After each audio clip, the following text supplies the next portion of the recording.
Warning: the following broadcast may contain examples of individual freedom and stories of people who do not always conform with society. Individuals who listen are at risk of having independent thoughts, and they may engage in risky behaviors in pursuit of a really good time. Listeners of all ages should be aware that language used in this broadcast can cause feelings of rebellion and increase the risk of living life on two wheels and a road.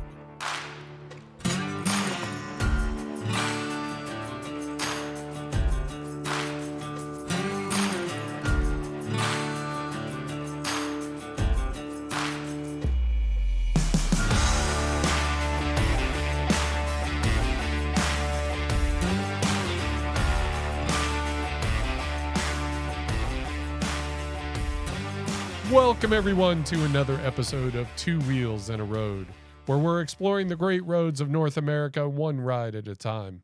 To help guide us on this journey, I have Cowboy here to my right. Howdy, everybody. I've got Wayne here to my left. Welcome, folks. I'm Mo, and let's dive into today's ride. Today, we're going up to the Central California coast, where we'll catch beautiful views of the ocean as we head north to Santa Barbara. A scenic stop to visit one of the old missions in San Miguel, San Andreas Fault and lunch at the Parkfield Cafe, and then our highlight, Bitterwater Road, through the Central Valley Ranch land before jumping back on the 5 for the ride home. We'll start today's ride heading north on the 101 through Ventura. We're in for a treat in the morning ride up Santa Barbara as one of the most scenic areas of the 101 and the old Camino Real. Oh, yeah. Ventura Highway in the sunshine. Like There you go. Yep. Ocean is off to our left and the mountains are off to our right. It's that perfect California ride. Yep. North of Santa Barbara, we'll turn inland, and after the LA basin, it's like going to another world with vineyards and ranch lands all the way up through Santa Maria, Pismo Beach, San Luis Obispo, and Paso Robles. These are all scenic spots worthy of their own rides. So today we'll ride on through till we get to San Miguel. We're going to gas up and then visit the scenic mission at San Miguel Archangel. These are where you get out into the countryside and you start to enjoy. You're getting away from the people. Now you're getting out into the really beautiful California countryside. I was introduced to that when we did a ride up there, a year or two ago, when you were doing the missions Yeah, the 21 tour. missions. Yeah, Yep. yeah, it was an incredible ride there. Yeah, visiting any of the missions is a highlight. So after our visit, we're going to head back into the backcountry and Vineyard Canyon Road through the hills. Most of the year, these hills will be brown with dead grass due to the heat, but in the springtime, the area comes alive with green grass and flowers, and it completely changes the ride. Our lunch stop will be ground zero for the San Andreas Fault in Parkfield, and great food at the Parkfield Cafe. That's a nice spot. You know, you think out in the middle of nowhere, you know, where the San Andreas Fault, and somebody put a beautiful restaurant. You know, I mean, Yep. I think it's got saddles that you can go saddle up to the bar at. Yep. You know, in the place. It's actually pretty cool. It is, and the population of Parkfield, I think, is a grand total of 18 people. Yeah, it's like so 2 or 3. 17 up in Park Rangers. Yeah. Well, and they got the monuments there. It shows you how far that the land is pulled apart. Yeah, Yep. So Yeah, it's a great stop. It's a lot of fun. it's worth it. After lunch, we're headed south through the open range. Be careful for the occasional small herd of cows, and I'll be especially vigilant for those. I have a history of bad experiences running into cows. moo. Mo. Here comes Mo. Those cows could be grazing along the road and in the road. Once we're safe from the cows, we'll get to the 41. And if you're interested, this is the spot where James Dean was killed in a car accident. There's a small memorial site on the southern side of the road. And if you choose to cross the highway, be careful because there's a constant stream of traffic going both directions. That is one of the more harsh, what do you call, merges, Yeah. turns? I mean, right turn, left turn. That one's tough. You got to be on your game for that one. And Yeah. and where he got hit, where the monument is like a half mile away. Right? Yeah. Yeah. And you can see it because the way the sun and the hills and that, if you hit that at the wrong time, you Yeah. can see how that happened real easy. Yep, absolutely. There are still scenic parts ahead of us as we continue on to Taft, a quick gas stop, and then the ride over the Grapevine to home.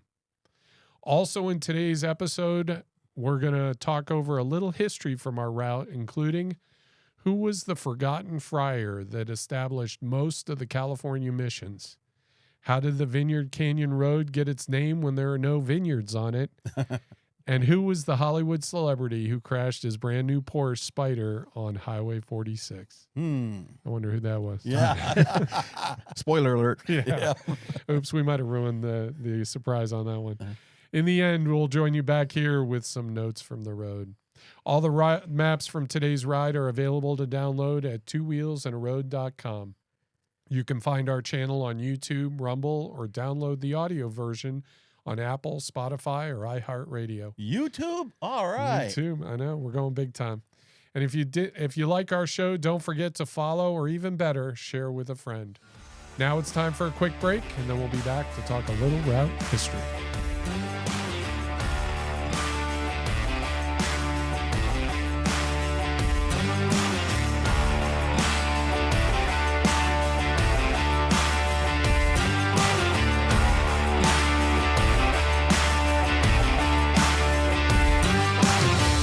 Welcome back to Two Wheels and a Road. And now for a little route history. We are headed up for a great ride up to the Parkfield Cafe.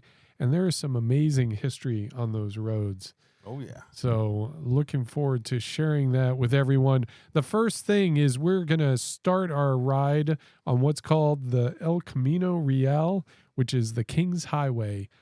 Way back when they were building all the missions, they needed the road to connect the missions was called El Camino Real. Now, El Camino Real is actually a name they use for the main highway anywhere that the Spanish Empire built roads. Okay. Oh, So if you go to a different country where there's always an El Camino Real. Oh, gotcha. So this was the El Camino Real for this area. Was it for California? Or? California was connecting all the missions, the 21 missions from San Diego to San Francisco. Wow. okay, that's pretty good to know. I never knew that. Yeah, just kind of an interesting thing about it. Sonora up above San Francisco, I think it's the last mission. In 1892, and so what we're looking at here is that Shepherd's Crook Bell. Yes. So in 1892, Anna Pitcher started the effort to commemorate the route, the Camino Real route, because it was starting to disappear underneath other roads. And so they wanted to commemorate it. So they actually had a historical society that put all these bells along the route. So you could at one point follow the route, just like between each mission, by following the bells. Unfortunately, people like them so much, they stole a lot of them. I was going to wonder because I've never seen the bells. Yeah. I've done the mission, but I haven't seen the bells. And the first map of the official El Camino Real route was established by the Automobile Club in 1915. Oh, wow. So they were starting to look back on it even then and have an interest.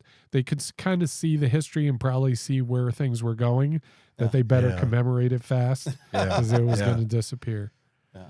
So then we get into a very interesting, and I am going to butcher his name, Father Fermin Francisco Laswan de Arscueta. Yep. So he is called the Forgotten Friar. Everybody's heard of J. Serra, right? J. Serra, he established the mission here. He established the first missions. So I'll call him Francisco. Let's just run with that. Yeah. He was born in Spain. He joined the Franciscan order when he was 14 years old. And at the age of 23, volunteered to serve in the Americas. He spent 7 years in Mexico City and then was sent to California to work with J. Serra in the missions. Oh. He was based in San Diego, and he actually was one of the friars who helped establish the mission of San Juan Capistrano in 1775, and he also helped establish San Luis Obispo in 1776. So that would have been the first the one Capistrano before the earthquake. San Diego was it was San Juan Capistrano before the earthquake. Yep. And then when Juniper Cerro died, he took over as the Presidente of the missions. He was the longest-serving leader of the missions and ultimately led to the establishment of 9 of the 21. Wow. And he's still known as the Forgotten Friar because nobody knows who he is. Wow, that's 9 too of bad. 21 and forgotten. What's Yeah. that tell you? I think it's his name. It's too long to write it down. Huh? Can you imagine a street sign with that? J. Sarah, you can have it like Yeah. a little word. He needed a stamp. I just, Let's just call him a hammer. yeah. So one of the missions he established was the 16th mission, the Mission San Miguel Archangel. San Miguel. It was established in 1797 due to its location halfway between the Mission San Luis Obispo and the Mission San Antonio de Padua up by Monterey. Mm-hmm. And they had a large number of Indians that lived nearby, which helped them choose the site. The missionaries' goal primarily was to try to convert the Indians. Right. So they always would try to find areas where there were villagers. And the original land grant for the church was 18 miles to the north and south, so 36 total 36. across, and 66 miles east and 35 miles to the Pacific Ocean. So you're talking a big area of land. That's huge. Yeah. And the day that the church was established, they held a special service and baptized 25 local youths.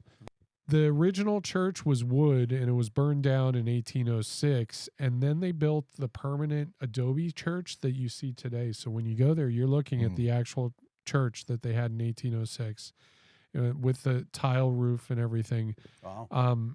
It was finished in 1821. The church inside, if you go inside, it's pretty amazing. It's exactly the same, including all the paintings, Oh, wow. which were frescoes that were completed by Esteban Munras, who was a local landowner, and his wife, Catalina Manzanelli y Ponce de Leon. So Esteban died younger, and then his wife helped to ensure that the frescoes were all maintained. They are the original paintings, which is pretty cool. Wow. The land That's was pretty amazing. yeah. It is You know, indeed. I know Yes. you think about it that the church really has not changed at all from in the early 1800s. Right. People would go inside and it's still is the same. So when Mexico then got rid of all the missions as churches, they secularized. So they got rid of all the missions as churches. It was purchased by the William Reed family, who used it until 1848 as their ranch house. Until they were murdered. The entire family was murdered in the house by thieves. The thieves were tracked down by a posse from Santa Barbara. 2 were killed in a shootout, and the rest, after the others surrendered, they executed them by firing squad. Yeah. And the thing that jumped out to me is if a bunch of thieves killed people in their house today, then we don't execute them by firing squad, No. unfortunately. Good chance you might go to jail. It's the people, how they lived back then Yeah. was very different. Frontier justice, baby. Frontier justice, yeah. Well, and people, I think, were more trusting. You know, you tried to help everybody, and then somebody comes in and Yeah. aces out your family. Which is why it got that response, is Yeah. other people weren't going to put up with that. Yeah, they Yeah. were setting precedents. Yeah. Don't do that, or else. So after the Mexican-American War, the U.S. donated the mission back to the Catholic Church in 1859, and they restarted services in 1878, and they've been having services there ever since. Oh, good. Okay, that's pretty cool. Yeah. And all of them, all 21, correct? Yeah. So this kind of Esteban and the frescoes, those paintings. So Esteban was born in Barcelona in 1798, and he studied art in Spain before he traveled to Monterey and began living there. In the early 1820s, the father at the mission, San Miguel, also was from Barcelona, so he knew Esteban. They had that connection. And so he asked him to come and take a look at the church. And over the next few years, Esteban actually didn't paint himself. Oh, really? I think it's the aristocratic way of life, Yeah. very different. He coached the Indians who painted the murals. Oh, wow. So he told them what. So he basically was like the artistic director, but the Indians were the ones that actually painted the murals. The Indians that were part of the mission. Well, that's kind of cool in its own right, though. Really, it is. Yeah. And then he set up his own photo gallery. So his wife Catalina, and you kind of get the sense, you start reading about this, and a lot of these people, the guys who are marrying some of these women, the women tend to be large landowners. Mm-hmm. Huh. I'm sure it was true love. Yeah. I'm sure. Yeah, no doubt. Yeah. No doubt. But Catalina was a grantee of 2 ranches in Monterey. And they primarily lived up around there, but they spent a lot of time at the Mission San Miguel because of the paintings, and Right. they had that tie there. Now, Vineyard Canyon Road, one of the interesting things was that is, as many times as I've been on that road, I'm like, this is kind of weird because in all the area around Paso, there are all those vineyards, and Vineyard Canyon Road's like the only road without a vineyard. Don't have it, right. And so it really raises the question, why in the world do they call it Vineyard Canyon Road? That's the old name because when the mission owned all that territory, their vineyards were actually up that road. Oh, really? Yeah. And it wasn't later when they lost all their land and it became ranch land, then they weren't doing any vineyards up there anymore. But that's where the name Vineyard Canyon Road came from. And the other thing, too, that's interesting is so in this area, there are all these towns that sprung up and then sort of disappeared, like in almost ghost towns. There was this town called Imusdale. We passed right by it on our way to Parkfield. All that is left is the cemetery. Oh. There's nothing left. And it's part of the whole thing. So you had all that tremendous amount of land that the mission owned. And then when the missions kind of went away, they granted it out in these huge ranches, right? And then when those started breaking apart, then you had more and more people that were having smaller ranches, and little communities would pop up in the middle of those. And it'd be like your blacksmith, your maybe a store, granary, or maybe a mill. Yeah. That'd be about it. And that's what Imusdale was. Imusdale was started by 2 brothers, and the Imus brothers. And at the height, it was a center for 38 local ranches. So is that still there, that picture? Yeah. You can stop and see the cemetery. Oh, cool. Imusdale. Yeah. But it's all that's left of the town. I think there was a lot of those little settlements along those routes, and they were just support settlements for people to trade and stuff. Yeah, and then as people can travel further and they don't need the little settlement anymore, and then those would die, and you have a ghost town, and then you have bigger areas and where there's more things, and then ultimately the railroad decides. Yeah, true. I mean, really, it does. It decides the hubs. Yep. Or the highway, when the highway comes through, and if it misses the town, then the town's going to die. I mean, look at Route 66. Oh, yeah, that's a great example of it. That's a perfect example, yeah. So of course, we're going to an area which is geologically very interesting just because San Andreas Fault. Everybody's heard of San Andreas Fault. It runs 1,000 miles right through California, Southern California, and right underneath the Parkfield Cafe. Yeah, literally underneath it. Underneath, all the way down. And we had talked about this in the Salton Sea episode, but it runs all the way down underneath the Salton Sea as well. And the San Andreas Fault marks where the Pacific Plate is rubbing against the North American Plate. And it was first identified in 1895.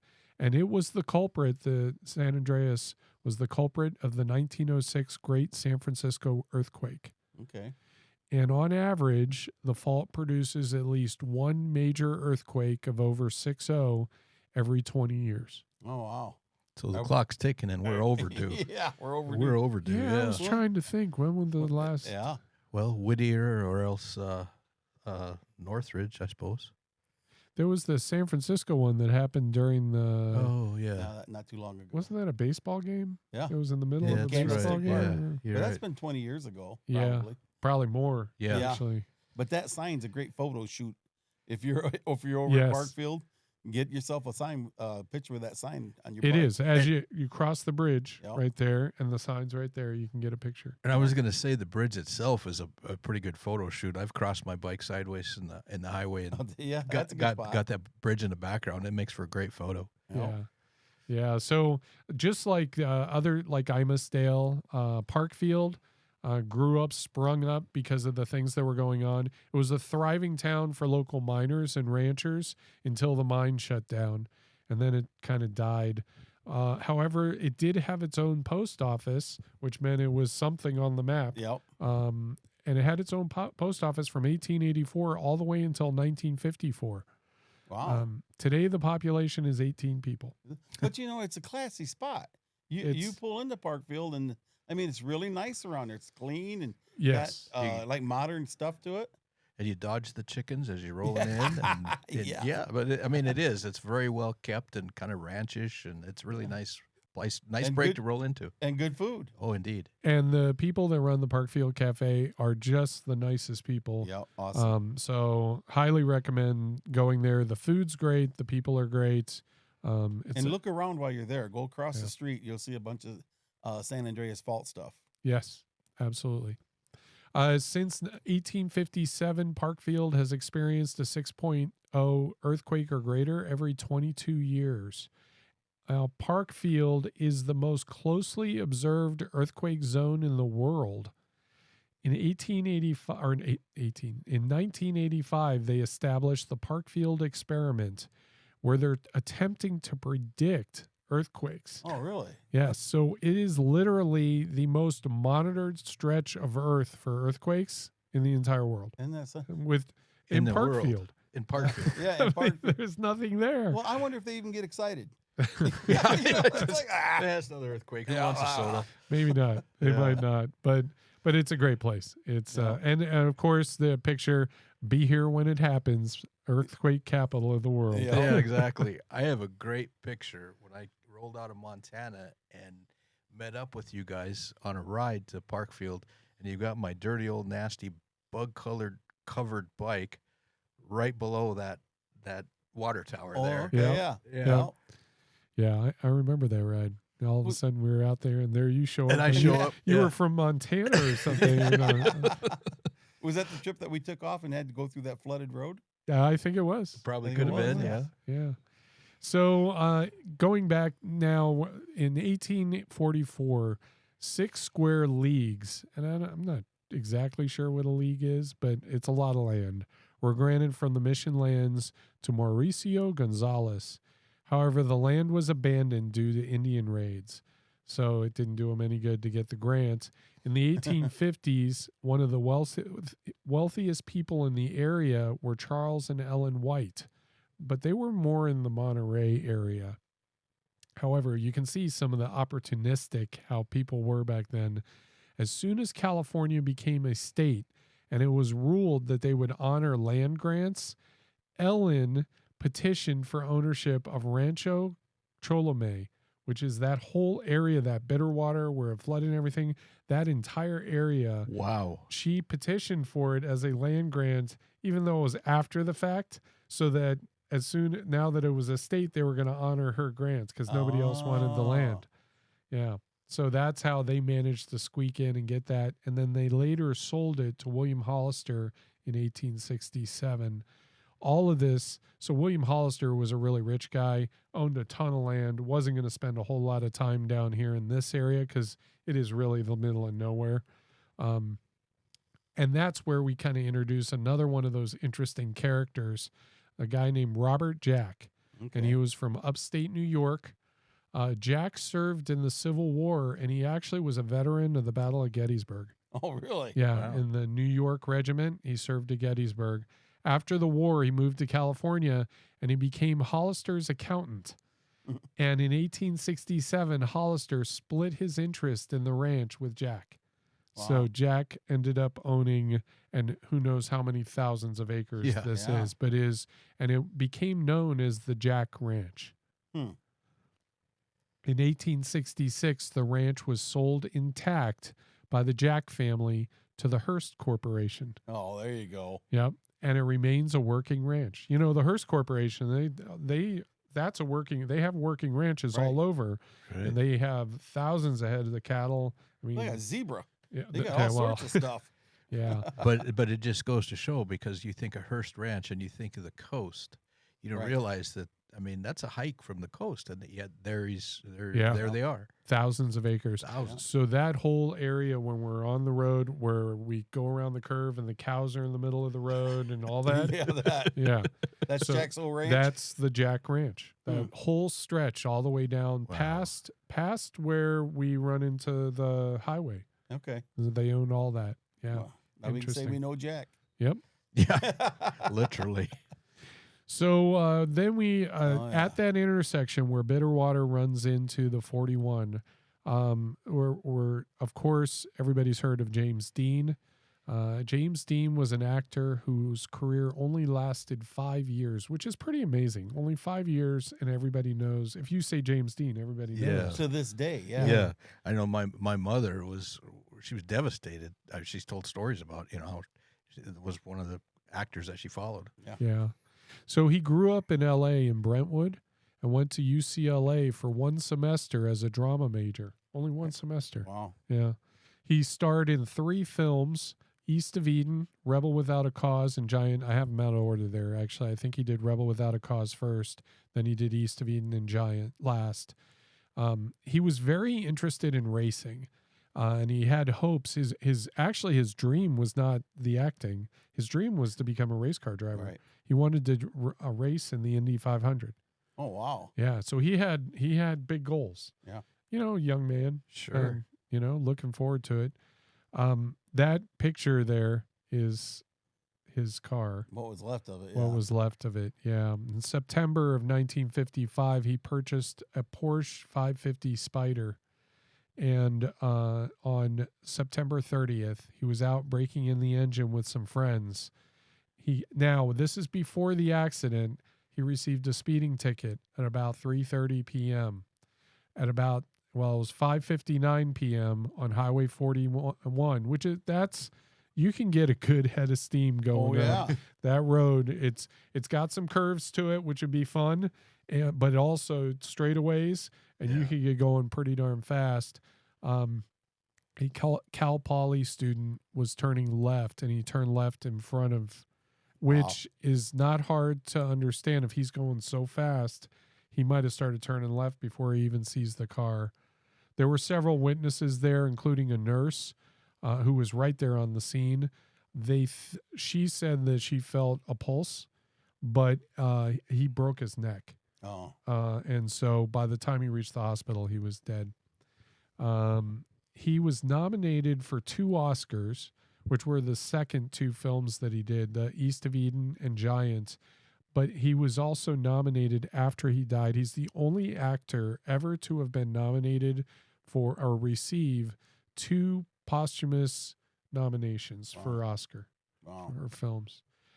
There is a monument, a more official monument, which is on the right side. Correct. Yeah, and you can go down and see that. The sign that says kind of the James Dean Memorial is on the other way, where you have to cross both lanes of traffic. Right. And that's the one where the accident is. And you'll notice it because you'll see flowers and Yep. people. Yeah. And that's something people are still putting flowers there today. Yeah. Now, just Yeah. up the road to be on the north side if you're heading west. Years ago, when I stopped in there, I bought my mother some memorabilia. They had kind of a memorial gift shop thing there. I don't know if it's still there, but it was, several years ago. Yeah, it's definitely worth stopping and seeing it. Yeah, both of them are. Yeah. Both of the Yeah. monuments are worth stopping and getting a picture in front of. Yep. Just got to be careful with the one on the road, right off Yeah. the road. Yep, absolutely.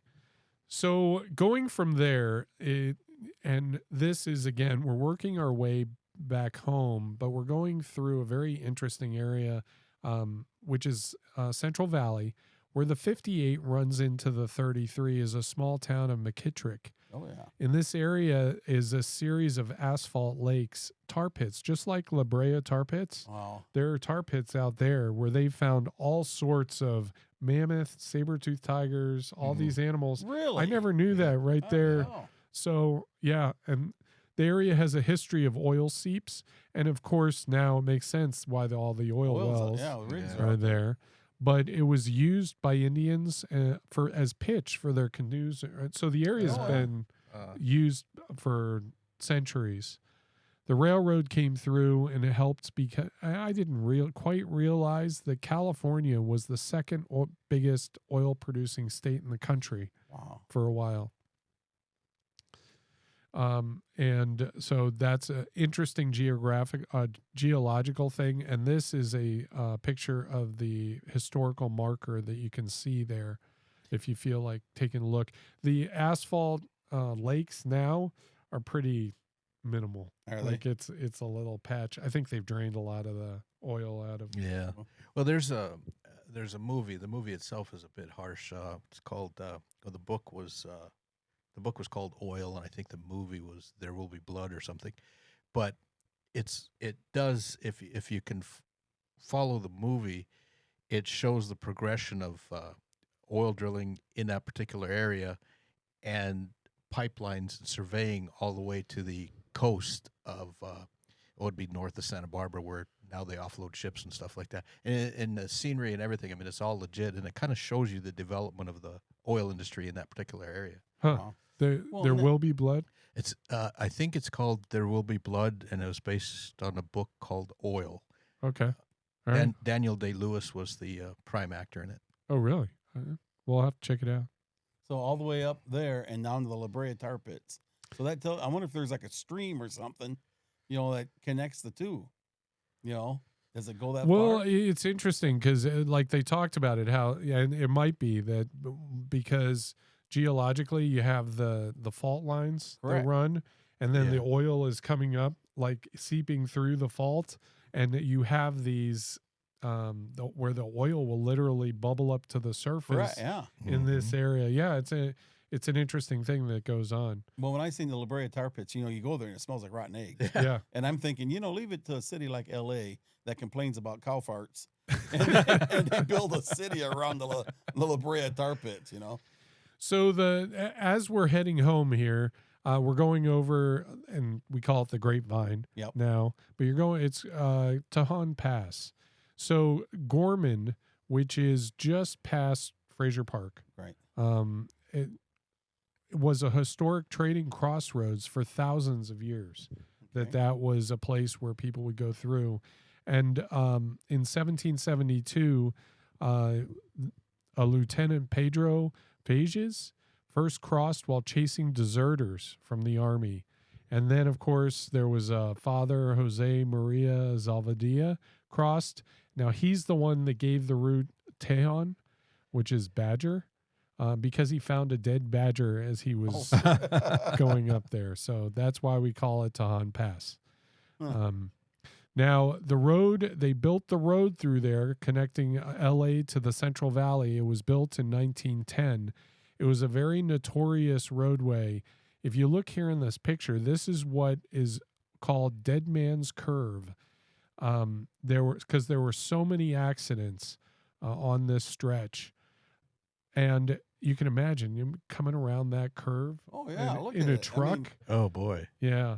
So there was a truck driver named Jack Klebe. He was only 33 years old, and he lost his brakes coming around this curve on a truck carrying gasoline, and he intentionally crashed his truck into the mountainside so that he wouldn't kill anybody. Wow. Basically. But himself. Yeah. In 1935, the deadly curve was removed, so you can just see that one little piece of it, and you can see where the freeway now cuts right through the mountain right there. No, I think the Tejon Pass Gorman area, that was a stage stop in the early days. I think it was where you switched horses, because I think it was about an all-day trek up, and then you had, as much as you need horses to pull the stage, you needed horses to hold it back on the way down. And I think it was a trading post years and years earlier. Yeah, I think you're right. Yeah. I think it's been pretty nonstop that it's stage and trading post. All right. Well, now it's time for a quick break, and then we'll be back to talk about our ride.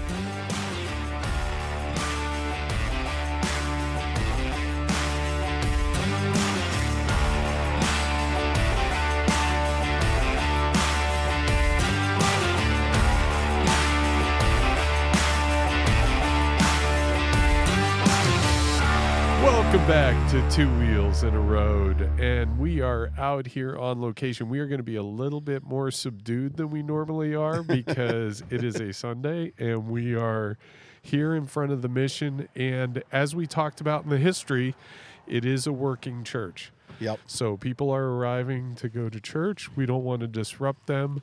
But at the same time, we're off to the side a little bit and we get to do our podcast. Yeah, we want to keep God on our side.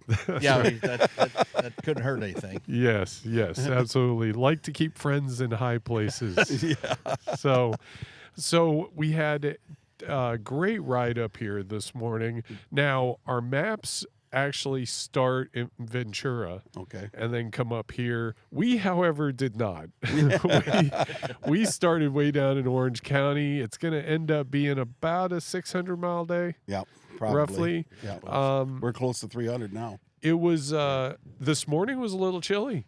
It was. Yeah, I was regretting not. I needed one more layer. Yeah. I had my heated gear. I was happy. My heated gear is in the garage. And I discovered that heated gear doesn't work as well when it's hanging in the garage as opposed to with you on your bike. Seasoned veteran. Yes. So it was a lesson learned. It's what we call here in Southern California June gloom. So it was cloudy, gray fog. Now it's just starting to break through. We see a little bit of blue sky there. Getting there. But as we go inland, we'll start picking up the heat and the clear skies and everything. We didn't get Ventura Highway in the sunshine this morning. No. Not today, but you know what? It'll come again. Yeah. Yeah. We still made good time, though. Beautiful view of the ocean, though. Oh, My yeah, word, it was yeah. gorgeous. The other thing too, and we'll throw some. I definitely got some video I wanted to show. This is most people driving through LA is a terrible experience. Yeah. Unless you go Sunday morning Yeah. at about 6 a.m, Right, in yeah. which case it is wide open. You and own it. Yeah, it's amazing how close miles-wise we are to LA. Yeah. Normally it's like a 2-hour, 2.5-hour drive. Yes. Man. But today we were there in like 30 minutes. Yeah. We whistled through LA, no problem. Yeah. So all in all, it was a great trip. Here, this is one of the scenic missions.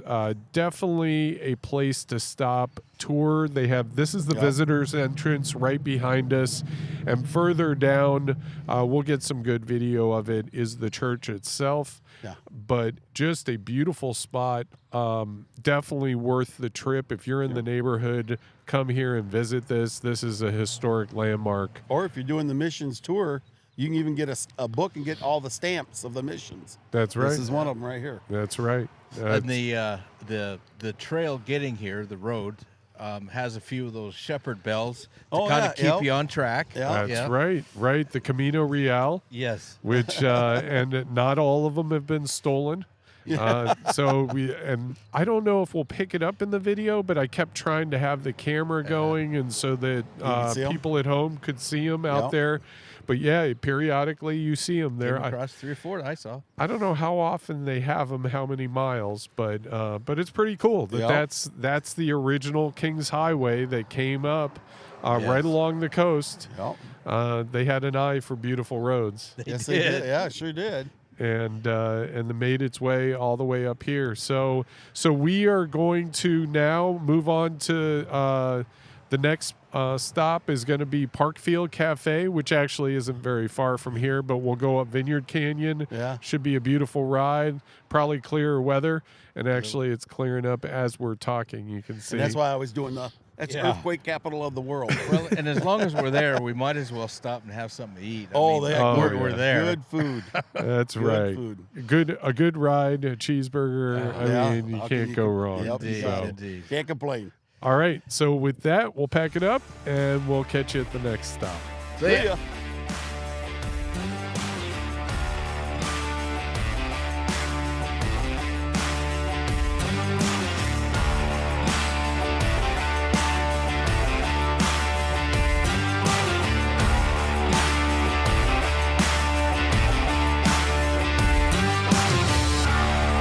Welcome back to Two Wheels in a Road, and we are here on location at the James Dean Memorial right behind us here. on Highway 41. And it's been a great day so far. Oh my gosh, look at the weather. It's gorgeous. Beautiful out here. As frigid as I was this morning, freezing because I didn't dress appropriately, which brings to mind the saying, all gear all the time. Yep. Yeah. Heated gear goes in the saddlebag easy. Isn't that agat? Isn't that what they say? Yeah. All fancy, gear all the time should be in your bike. Yeah. And I failed. So I was very cold. I paid the price. But it is cleared up. It's t-shirt weather now. Yeah, not a cloud in the sky. A beautiful day. So when we last checked in on location at the Mission, Right. Church was just starting. Actually, lots of very Yep. nice people arriving for church. Very kind to us. Yep, Yep, very really nice. talkative. We actually had a long conversation. We were kind of wondering how we were going to extricate ourselves from the conversation because after a certain point, he just kept going, and but it was very nice. Everybody was very friendly. Yeah, we didn't get cussed out. We did not. Not once. Even showing up in front of the Mission, which is a tourist area, so they're probably used to it, but with microphones and not looking like your ordinary folks. Well, everybody was all prettied up for church, and then there's us. I mean, I don't have to say any more. You And get then it. there's us, yes. Yeah.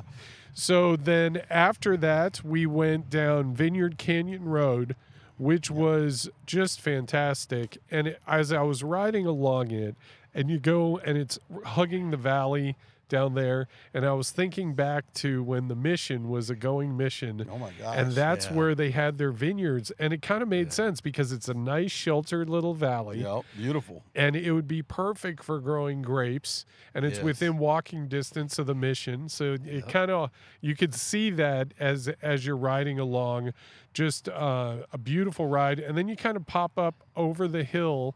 I kept looking for the cemetery. Yeah, I never did find it. and I didn't see we it either. I Did was not looking. see the cemetery, but then you come down the other side and you turn onto Cholome Road, and that's where then you ride down that valley and then eventually turn left and go into the little town of Parkfield. And that whole valley is that whole valley is just an incredible Yeah, ride. isn't it nice? You get a little bit of everything. You get the hills, you get some trees, you get some flatland, you get a lane and a half wide, and you just motor down and enjoy it. And squirrels. And squirrel, oh my Yeah, word, yeah. the squirrels. Got Yeah. one. We got to put that on the side of your tank. did you guys get one? He did. I got one, yeah. He did. You know, the poor little creature ran out, and then he hesitated. He was going to make it. And then I swerved to the left, and then he decided to go back Yep. and ran right into my tire. Well, so he won't do that again. no, pretty much guarantee he won't do that again. Yeah, so We're gonna get hung by PETA, but okay. unfortunately, we had a wildlife incident. I don't know if we have to report that to anybody here. It's a stamp on the side of your gas tank. Yeah. Anyway, yeah. population 18 at Parkfield. Yeah, now see, I have the deer stamp on my tank, and then I have squirrels on my tank too, which that's not a claim to fame. That's not a club I want to be part of. Right. Yeah. Who could score the most, huh? So Parkfield Cafe was phenomenal. Oh, yeah. We As had always. some great pictures from inside. It's definitely worth the trip. If you're in the Paso Robles area, it's worth the trip out there. They're very kind. Great burgers. That Oh my That gosh. food is good. burger and the was service was quick too. yeah. It was fantastic. all very good. Sat inside, it's air conditioned, so on a hot day, it's very nice. And then kind of sightseed around a little bit. If you walk across the street from Parkfield Cafe, one thing that you definitely want to do is see those, and I think you had pointed them the out, Wayne, monuments, yeah. the monuments, which actually show you how far the plates have traveled apart. Yep. It's kind of fun to see because you're standing right on San Andreas Fault Yep. when you're there. So We'll be what in like 500 years we'll be at the Grand Canyon mine's so width funny. or something like Yeah. that. I mean, it's Split apart. yeah. yeah. So then we went down. When we exited, there was a giant swarm of bees. We were planning to stop on that bridge because the bridge is so interesting because you can actually see the curve Yeah. because the fault is moving from between one side to the other of the bridge. Right. And the bridge has that split down the middle. Yeah. So that it can shift. And you the can see it. swarm of bees were right in the middle of the Right there. bridge. Yeah. I was So- wondering which one of you guys I was going to run over getting the hell out of there. So somebody said, we're going to stop on that bridge. Oh, hell no. That ain't There's happening. plenty. Then we went down Cholome Road through the Jack Ranch, Yep. which and just it turned from like a forested type area to real ranch land, and you can see out on the video just really very few trees. There's a little bit here in this, but this is kind of the only spot. Yeah. And tons of cows. And up ahead of us, we have Bitterwater Road, where I have had several cow encounters, which I don't want one of those stamps. No. Yeah. No, but it's just about every time we go on that road, there's always a cow encounter, and it always involves Chris. So we're going to have a story to tell. I promise you we'll have a story before we get home. You know, I don't mind having a deer stamp and a squirrel stamp on my bike. I don't want a cow to have a Mo stamp. On the side of it. So it's been a great day. We're having a great time.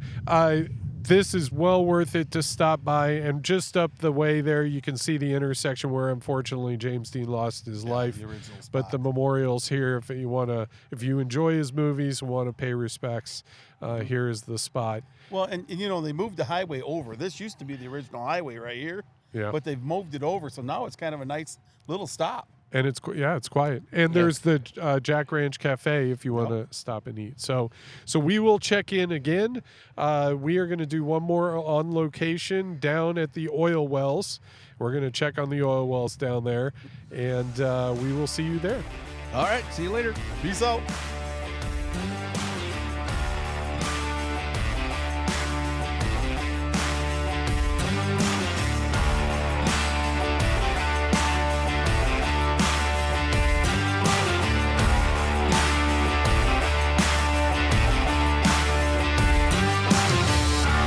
Welcome back to Two Wheels in a Road, and we are on location and at the side of the highway, Highway 33 right now. 33, yeah. 33 outside of Taft. At Taft and McKittrick. McKittrick. Yep. And we wanted to stop just because of the oil fields here we had talked about. And did you see the asphalt, the little running down asphalt the side. run?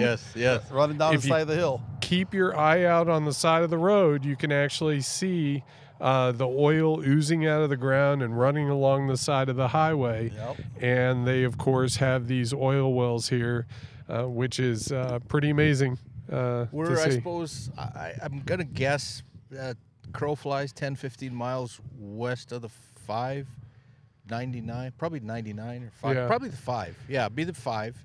And you don't really see it. It's up against the hills, and this is every bit what you see in the pictures, like Long Beach and all those areas where the derricks, yeah. Huntington Beach. Huntington This is Beach, yeah. every bit of that. It's just Yeah. back to back and stacked up oil bumpers. Wow.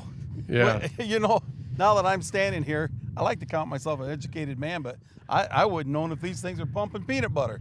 You know? Well, just to recap a little bit, we had our highlight road of this episode, which is Bitterwater. Yeah. And wow. we missed any cow encounters, Yeah. We did. which was nice. So after James Dean, we went down, took a left on Bitterwater. It is open range, so there's even a section there where there's no fencing whatsoever. None. And luckily it's hot, so the cows were all off by the water. Yep. So smart cows. Water looked nice too, didn't it? Aqua color. I was surprised. It did. I did see a couple as Chris went by first, and I saw him doing the whole. Yeah, there goes Chris. There goes Chris. I'll get you next time, buddy. Yep, I managed to escape. So I really, really like that Bitterwater Road. I do too. Just nice twisties. Now it is a bit bumpy. A bit. Yeah, a bit. There's a couple that bit. will get you. I don't. Did you all see me when I almost was launched out of my seat? That caught me by surprise. It was like a dark asphalt that had dropped. Yes. And I couldn't see because it was dark. I couldn't see that there was a difference in the level.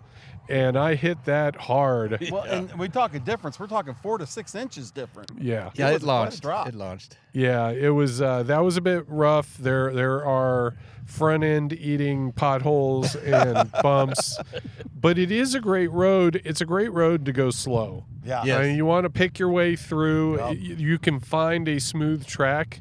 It's not all bumpy. You can find a smooth track as you're going along. And it really is pretty ranch land, nice twisties. And then that Yes. drop down where you come down to the desert and you can just see the views out as you're doing the switchbacks coming down on 58. Yes. That 58's just a 58's phenomenal road. amazing. We're going to have to do that as an episode, right? At think one so. way, Well, all one end to the other. When I did the California 15 best roads, 58 was one of them. Was it? Yeah, I could believe that. Yeah, Yep. that's a great road. So down Bitterwater and then turning on 58, and then we junction with the 33, and then Here we are. here we are. I right have here. a lot of shiny parts on my bike that I didn't have when I left this morning.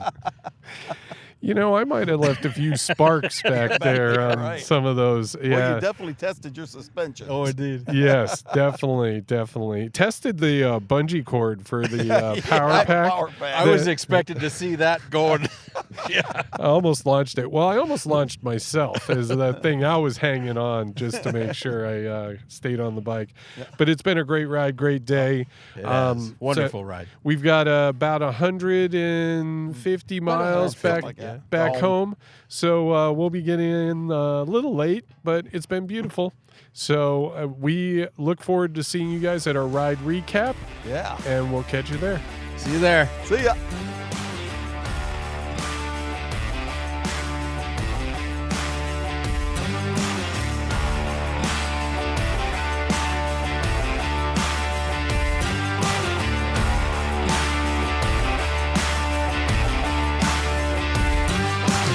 Welcome back to Two Wheels in a Road, and here we are back in the studio after a great day out at Parkfield Cafe. Yep. Kind of a long ride, nice little 600 miles. Yeah. Enough to get the oil to the heads. It was a pent up ride. I think we'd had a few days out of the saddle, and I think we needed to twist some throttles. Yeah. Yep. There was too much dust on my bike. I had to blow it off. It was a great ride. Last time we checked in out on location, we had the oil well behind us, which was a great spot. That was a neat. That's a neat thing to see. Is all those old oil wells? Some of them got to be old. Oh yeah, someone got to be 100 years old, or maybe not 100, but decades. And those things, they can just keep going. What, forever for most part? For the most part, some of them will produce for 100 years. Wow, And there's a lot of them. there are. I always thought you had one per field, Yeah, Coming from Michigan, we don't see that kind of stuff. Yeah, you're up in that area where you see, every half a mile or maybe even a mile spacing, you'll see They're one everywhere. there. I mean, it's what TV and classic older pictures and that, like Huntington Beach and Long Beach, where there's all those derricks are one after another, and that's what that is up there on steroids. Oh, really? Wow. Yeah, you go over a hill and there's just a field of, call them grasshoppers. Yeah. The pump jacks. There's just fields of them up there. Well, and seeing all that, like I said, when we was doing our video, I'm looking at all that thinking, I don't have a clue. All this stuff going on out here, it makes you realize how, what a simpleton sometimes. Just getting out and seeing what's out there. And you think of how many people in Southern California kind of live in their own little Right. box. Yeah. They go to work, they go home, they know the strip mall down where they do their things, Exactly. their favorite right. restaurant, and that's about it. They don't ever even go like over the grapevine. It's like a whole nother world. Yeah. They don't. Out in the Central Valley. Yeah. Yeah, well, and that's those grasshoppers are pump jacks. They're far enough off the 5. You have to be looking to see them.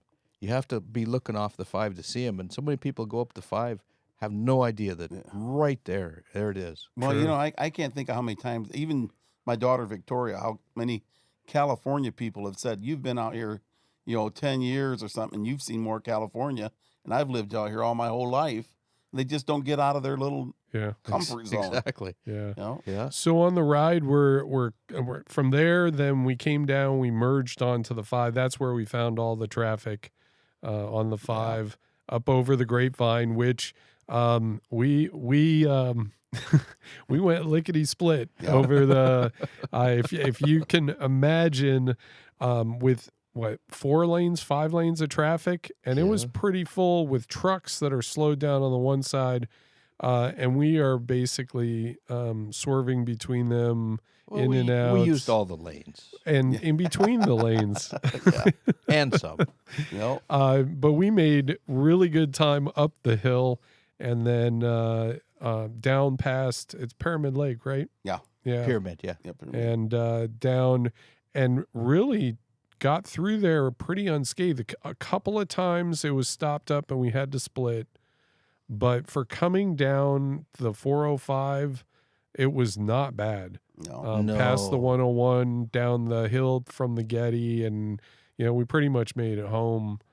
Pretty good time. Yep. Well, and I'll tell you, in the 405 heading south, you're heading towards the airport, and then you're heading away from the airport, so you get a double whammy. But traffic, for whatever reason, that day was very cooperative in that carpool lane. Yeah. They let us through. Nobody hassled us. Yeah. They let us split lanes very easy. Yeah. That was, and all in all, it was just a great ride, great day.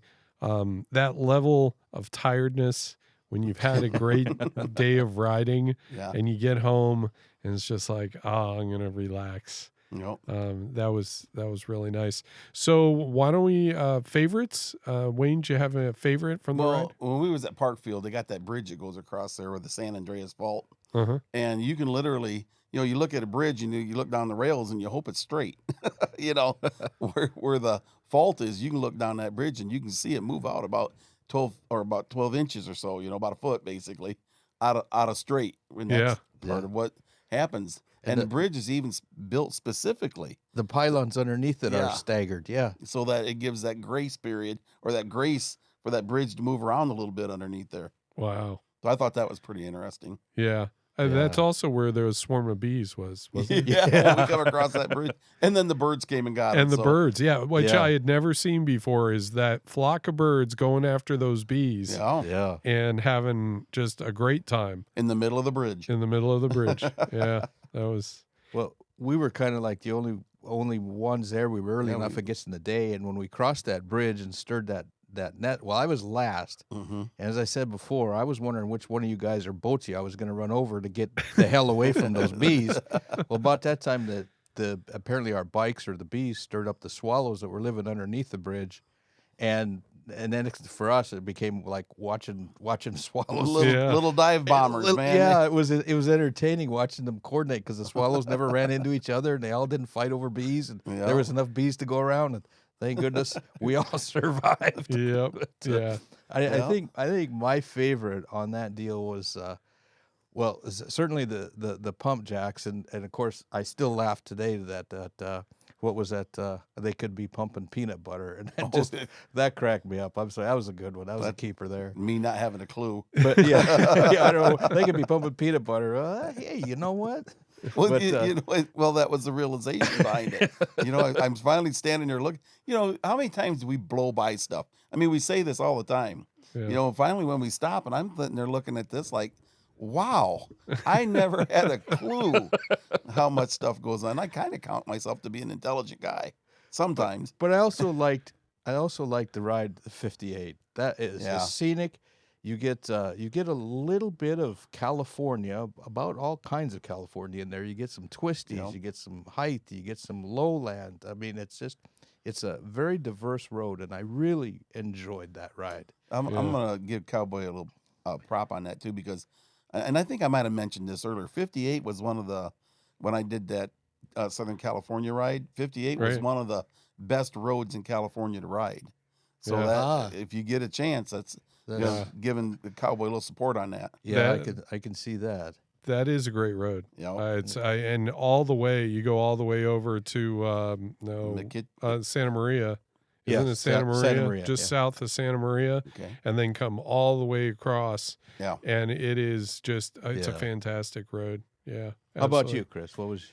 So I've got a little bit of a couple of things for me, it was the combination is stopping at the James Dean Oh Memorial. yeah. And you've got a guy who obviously lived life kind of on the edge for the short period of time he lived, and really was trying to make the most out of every second that he Yeah. had. And then going from there down south on Bitterwater, where it's wide open and you can open it up as much as you want. You got the cows roaming out Right. on the Yeah. thing. I was very happy this time that the cows were at the water. Yeah, you could see them, and they looked at me. Did you not see them all turn around and look at I me did. Yeah. as I go past? We were going by there, and there was like 2 or 3 of them sitting over there, and one of them was like, "There he's back. Yep. Come on, buddy, There he he's is. back." Yeah, it's but just that the whole thing is that, you know, the spirit of it, and that you're making the most out of the moments that you have, and it was a great ride and beautiful. And two, you're out there in Southern California, really in Southern California, not that far from where millions of people are living, Yeah. and you could stop your bike in the Right. middle of the road. Nobody would come along. You could get off it. You could go walk out and just stand there, Yeah. and nobody's going to bother you. You're just middle of nowhere. Right. And to me, that's pretty amazing. Yeah. Is Yeah. that you get that. Yeah. So it was a great ride. The loop, the mission, seeing the mission, and Yeah. Parkfield Cafe. Shout out to the Parkfield Cafe. Yes. Great Yeah. food Yes. while we were there. They're always very good to us. Prices have gone up. Yeah, I that's noticed everywhere. that. Yeah. It's But the quality was.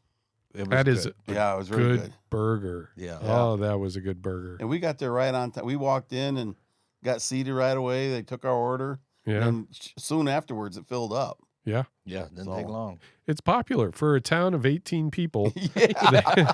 They managed to keep the tourists coming in, which is Yeah. good to see. It's Yeah. it's good to see the local places surviving. I hope it's there forever. Yeah, absolutely. At least through next year when we do this again. Yeah. That's right. That's right.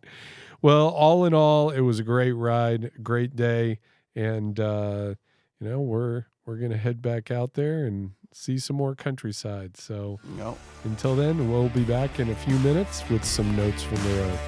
See ya. See ya.